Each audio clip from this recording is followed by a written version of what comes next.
បាទថ្ងៃនេះបានមកដល់ទឹកដីអូរ៉ាំងអើពុកម៉ែបងប្អូននៅក្នុងខេត្តត្បូងឃ្មុំហើយសម្រាប់ទឹកដីនៅខាងអូរ៉ាំងអើនេះពុកម៉ែបងប្អូនគឺបានមកដល់នៅខាងចកាបាទទូរ៉េនបងអេងនិងចៃដានីហើយសម្រាប់ទឹកដីនៅខាងខេត្តអូរ៉ាំងអើនេះបាទគឺមានដាំដំណាំទូរ៉េនបាទដំណាំសាម៉ៅនិងប្រភេទដំណាំហូបផ្លែជាច្រើនបាទហើយនៅចកាគាត់នេះគឺមានដំណាំជាច្រើនមែនទែនហើយស្រស់ស្អាតបាទហើយអ្វីដែលកម្មពិសេសគឺគាត់ប្រើតែប្រភេទធម្មជាតិទេអញ្ចឹងពុកម៉ែបងប្អូនចង់ដឹងរសជាតិបាទសាម៉ៅទុរេននៅខាងអូរ៉ាំងអើណាពុកម៉ែបងប្អូនរសជាតិមិនឲ្យឆ្ងាញ់ប៉ុណ្ណាហើយនៅក្នុងចកានឹងមានដំណាំទិន្នផលមិនខ្លះបាទតោះទៅទស្សនាមួយខ្ញុំទាំងអស់នេះបាទឥឡូវនេះបានមកដល់កន្លែងសាម៉ៅមុនហើយពុកម៉ែបងប្អូនហើយនេះជួបជាមួយនឹងបងស្រីញ៉ាំសួរបងចាសុខសប្បាយបងសុខសប្បាយទេបងបានមកជាលើកទី2នេះហើយឥឡូវសាម៉ៅថតឲ្យខ្ញុំថានៅខ្ចីឥឡូវមកដល់ទុំបានហូបហ្មងនេះឥឡូវសុំភ្លក់រសជាតិមួយបានណាចា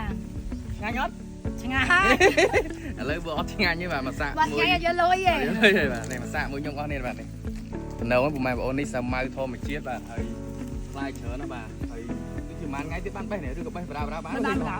បាទដោយសារឃើញក្រហមហើយចាំមកភ្លក់រសជាតិមួយខ្ញុំទាំងអស់នេះ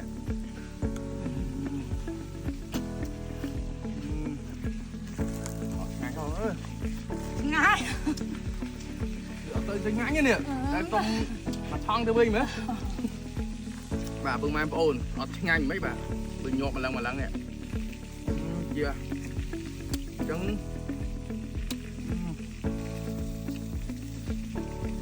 ឆ្ងាញ់មែនទេពុកម៉ែបងប្អូនឡើងផ្អែមហ្មងហើយគាត់ថាមិនទាន់បានបេះឲ្យខាងណាឥឡូវបានខ្ញុំមកភ្លក់មុនគេអញ្ចឹងពុកម៉ែបងប្អូនបើសិនជាពុកម៉ែបងប្អូនត្រូវការប្រភេទសាម៉ៅបាទប្រភេទដំណាំតារ៉េននិងប្រភេទដំណាំហូបផ្លែជាច្រើនទៀតពុកម៉ែបងប្អូនជាពិសេសចង់បានភ្លក់រសជាតិបាទនៅទឹកដីដែលអ្នកអូរ៉ាំងអើដាំនៅខាងស្រុកអូមុំអាចតាក់ទងជាមួយនឹងបងស្រីបានហើយសូមជំរាបលេខទូរស័ព្ទមួយខ្សែមើលបង088 567